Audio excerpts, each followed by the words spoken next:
That can't be a good thing. We heard it's going to be busier than normal anyways, Kevin. Yeah, first one of the season starts with an A, and I will tell you it's unlikely to strengthen much because the waters are still pretty chilly out there, relatively speaking. So as Derek just mentioned, it might scrape the coast of the Outer Banks there, North Carolina, and that's about it, some high surf.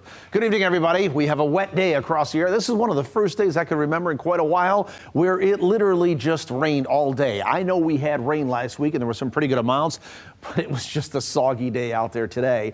And as we look at what's going on, rain continues overnight and tomorrow and maybe into early Tuesday before it shuts off. Temperatures are going to warm through the week. And you remember last week, and I know you folks do because we tend to get held to this. What about the 80-degree temperature you talked about all week? That's in there. I just had to bump it into the weekend. So it is in the forecast, maybe around or just before Memorial Day here. So first things first, we have an aerial flood warning out for all counties here, for the most part, except the counties that are across our southern tier there. But for most of the heart of the viewing area, aerial means widespread. For each county, across the entire county, it's not just a river flood warning. This goes through Monday, about 3:30 in the afternoon. Another 1 to 3 inches of rain will be possible here. There's rising water, there's saturated ground, there's high water. Flooding is already occurring, especially in Ottawa County.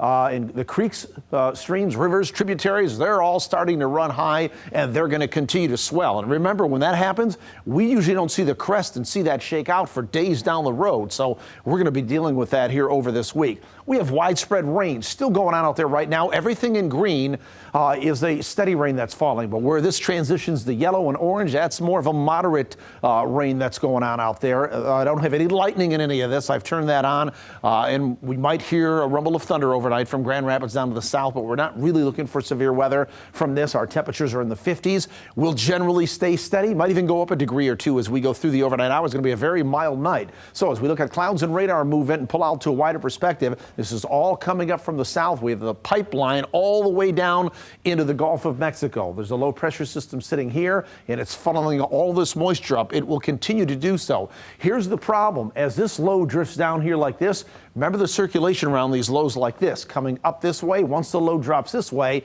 it's going to come down this way. So there's something called a deformation or a deformation zone. It's like a pivot point. As the low moves, there are areas that will be stuck and locked in under that pivot point. I think probably to the east of Grand Rapids, that could feasibly see another 2 or 3 inches of rain by the time this system pulls out. I'll show you the forecast models here momentarily. Tomorrow, we're at 62 degrees for the high, cloudy, breezy. Showers are likely, maybe a rumble of thunder in there. We'll have an east wind at about 10 to 20 miles per hour. If you're north of Grand Rapids, Big Rapids may end up about 58 degrees. If you're south of GR, along and south of 94, you may end up in the mid 60s there, a little bit closer to the warm front. So 6 a.m. tomorrow, there's the low pressure area, and this is what's going to dominate us here for the next couple of days, but it's got that moisture coming up from the south ahead of it. But as we go through the day, that drifts down to the south. See all that moisture. It's this conveyor belt in the same area just east of Grand Rapids is what it looks like. So that's why I think the higher rainfall totals are still to come in. Then this moisture continues to get flung back as we go into Tuesday morning.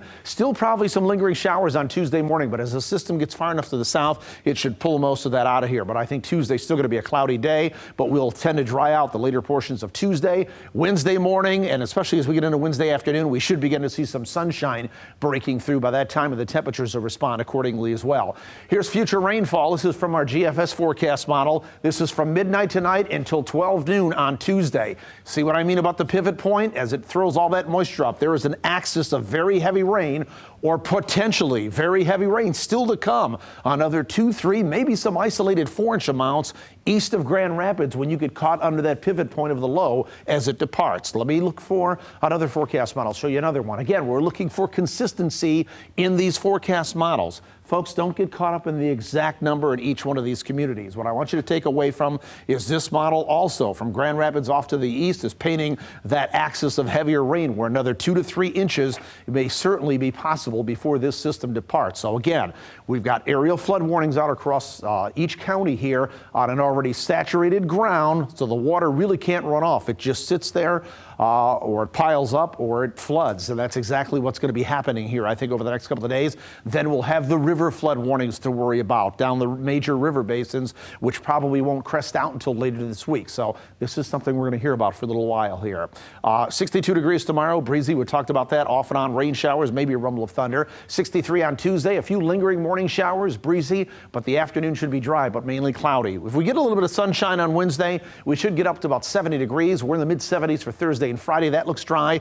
There may be a chance of a shower that we have to add in here. I don't see that in the forecast models really definitively yet, so I'll keep it dry. This is an important weekend here. Even though we're on lockdown, we are going to Memorial Day weekend, and by the time we get into Sunday, which is Sunday before Memorial Day on Monday, we should be up in the upper 70s to around the 80-degree mark. So something to look forward to there.